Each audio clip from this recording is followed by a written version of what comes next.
The Rabbids have been around for over 15 years in console games, handheld games, web browser games, educational games, party games, strategy games, mobile games, TV shows, my dog, and more. But it doesn't seem like anyone knows where this franchise is actually headed.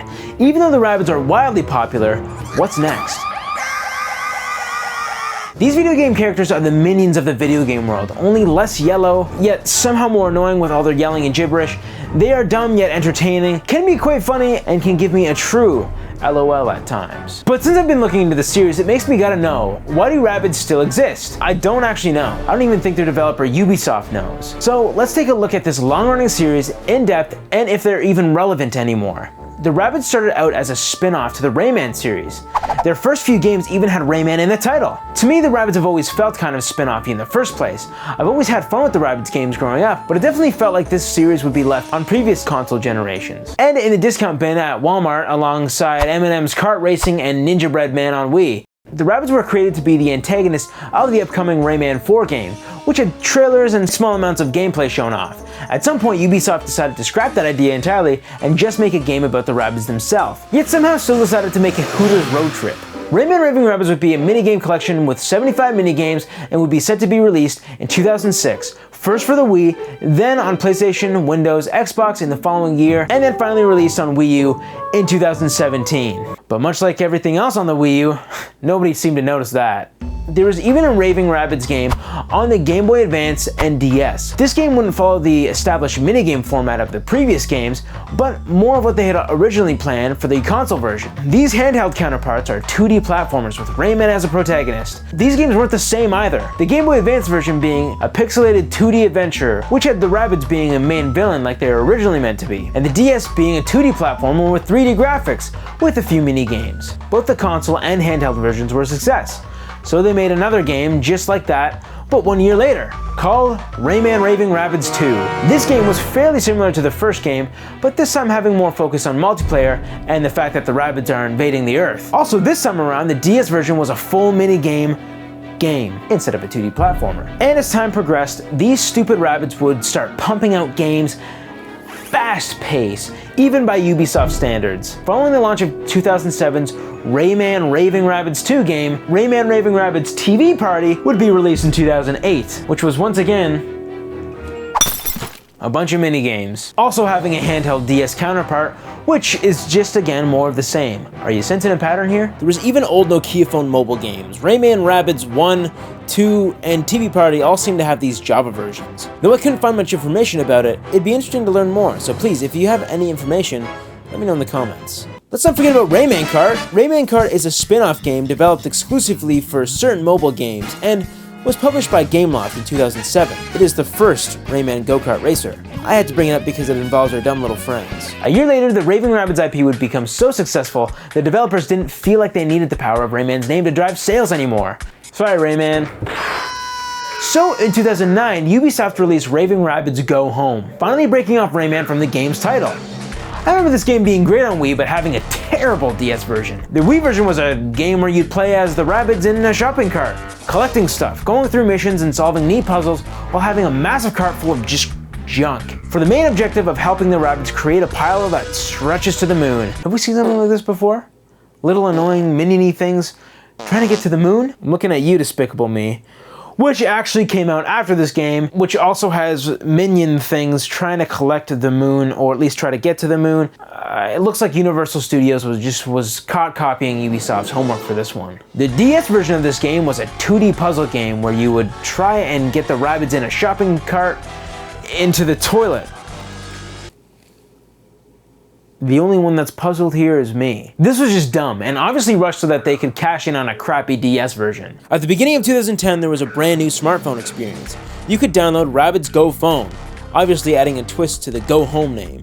This was an app that had you interact with Rabbids one-on-one, where you could shake the phone and squeeze them, and there would be silly reactions and funny things that the Rabbids would do. This app was clearly inspired by the well-known and highly popular Talking Tom games. And while we're on the topic of Rabbids Go Phone, there was even a sequel to this game in 2012 for newer generations of phones called Rabbids Go Phone Again, which is more of the same and just added new items. For the next few years, Ubisoft would become very interested in breaking through into the new motion era.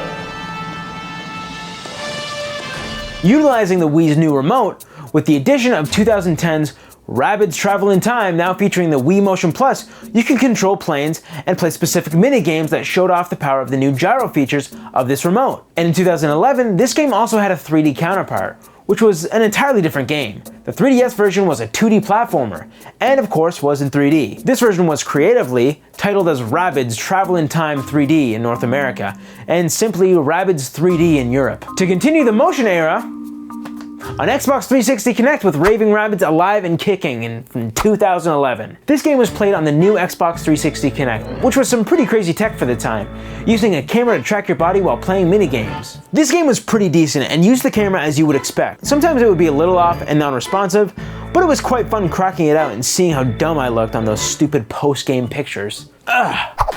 2011 also introduced a compilation game on the Wii which was called Raving Rabbids Party Collection, and this game featured Rayman.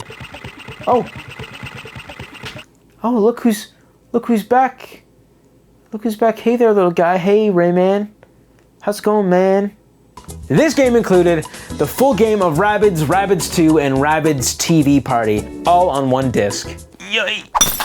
This is when we started seeing the Rabbids' descent in popularity, and definitely when I started caring a little bit less about it too. It wasn't that the games were bad, but that there was just a lot of better games coming out at the time, like New Super Mario Bros. U or Nintendo Land or Activision's behemoth Skylanders. Because in 2012 we would see the last appearance of the Rabbids franchise on a Nintendo system for half a decade. The first of these games is Rabbids Land, which was unfortunately for them exclusive on Nintendo's struggling Wii U console. And I remember wanting this game, but never really tried hard to save up for it at the time. And this was a time when I was 10 and could only buy games by selling old ones or getting them for Christmas or birthdays. I believe I did eventually get it for Christmas one year, but it didn't stick around for too long, as it was replaced by another game shortly after. That's just how forgettable this game was. Rabbids Land used the TV screen, the gamepad's touchscreen, and the gyro controls to play mini games and had a neat theme park theme. Oh, and instead of porting Rabbids Land onto the handhelds, they would make a completely new game that had nothing to do with Rabbids Land theme park idea. Instead, they made a turn-based strategy minigame. Wait, what? This entry for the Nintendo 3DS was called Rabbids Rumble. And let's just pause for a second. A turn-based strategy game?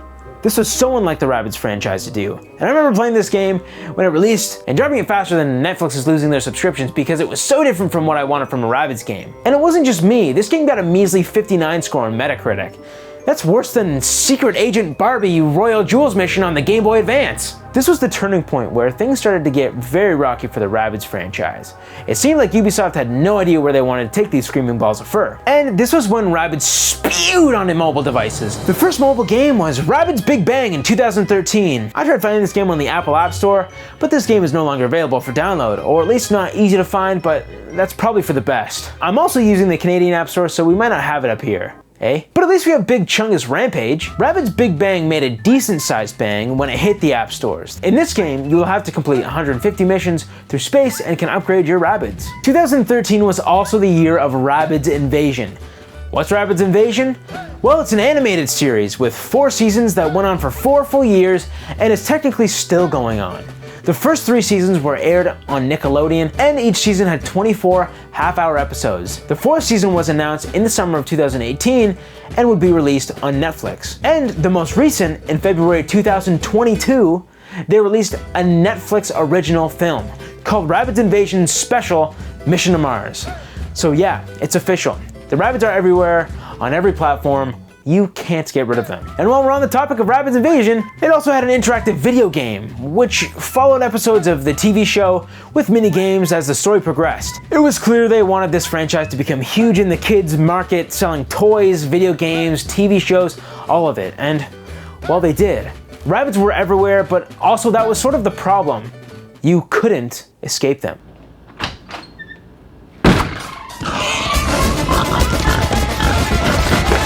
After a 2-year video game hiatus, they jumped back on mobile devices with 2 mobile games. Rabbids Heroes in 2016, which was a turn-based RPG, and Rabbids Crazy Rush in 2017, which was an endless runner type game like Subway Surfer. This game is either down or once again not available in Canada. This one was a decent mobile game, but is a genre you see from a few other game franchises' mobile apps like Crash Bandicoot and Sonic the Hedgehog, so it's hardly original. But finally, after 5 whole years, we got a brand new Rabbids game on a Nintendo console, and this one is exclusive to the Nintendo Switch. Yes, it's Mario plus Rabbids Kingdom Battle. Sorry Rayman, you're fired again. Get in here, Mario. You're up. This game is another turn-based strategy game, but now with added adventure elements, and was announced at Ubisoft's 2017 press conference. Although some fans were a tad worried about the concept as a whole, especially considering most critics had iffy or negative opinions about the Rabbids franchise side by side with the Mario games, it actually did really well. Most critics thought the game had creative gameplay, it didn't feel too repetitive, and was well written, with Mario as a straight-up guy and Rabbids being the silly childish companions. This game was released on August 29th, 2017, and by September, Mario plus Rabbids Kingdom Battle became the best-selling game on the Nintendo Switch that wasn't a first-party Nintendo release. And in 2021, it was revealed that this game had sold over 7.5 million copies. Needless to say, the game boosted the Rabbids franchise further than it had in quite a long time. Most likely due to the fact that it obviously had representation from the Super Mario franchise. This game truly felt like a passion project from Ubisoft, clearly loving the material they were working with. It even got a massive DLC add-on in 2018 with Donkey Kong. By the way, I suggest playing Mario plus Rabbids, by far my favorite Rabbids game. It's really good. After the launch of Mario plus Rabbids, there was a VR experience game, developed from the ground up by LAI Games to operate like any other coin-op amusement game. Rabbids The Big Ride was created in partnership with Ubisoft. This virtual Rabbids experience was Ultra HD and included the HTC Vive Pro 2 headsets, which had 5K resolution and a wider field of view than most other headsets. You can still go to VR arcades and check this game out. It's like a roller coaster, but if the Rabbids are with you. This even had 6 tracks to ride through. There was also a more in-depth at-home VR experience that came out shortly after. In this game, you would put your phone in a VR headset and have an at-home virtual experience. Embark on crazy, unexpected adventures with the crazy world of Rabbids to help save the world. So yeah, Rabbids definitely had some VR experience shortly after Mario plus Rabbids. But then Rabbids Coding came out. This was designed to teach you the basics of programming. What is this? Learning? If I wanted to learn, I'd go to school instead of playing games. This game is available on mobile and PC and isn't for me, but it's an interesting concept. And it's just odd to come from a massive Mario crossover back to a confusing, obscure premise. It feels like they were reversing time and going back to when they didn't know what to do with the Rabbids franchise. And I say that even harder because the next 2 years, the only new Rabbids content were the official web browser games. 2020 Rabbid Wild Race is still up and you can play it for free, and 2021 Rabbid Volcano Panic, which is also still up. I've linked these in the description below if you want to subject yourself to that kind of suffering. But don't play them unless you want to be bombarded with ads. Why do they do this? Why is Ubisoft wasting time on web browser games? What's the point? And if they need to make a web browser games, why use the Rabbids franchise? We'll never know. But finally, Ubisoft gave up on the web browser games, for now, and came back to the consoles. They released the game in July 2022. This game being Rabbids Party of Legends. Yes, finally back to the mini games this series was built off of. This game was made by Ubisoft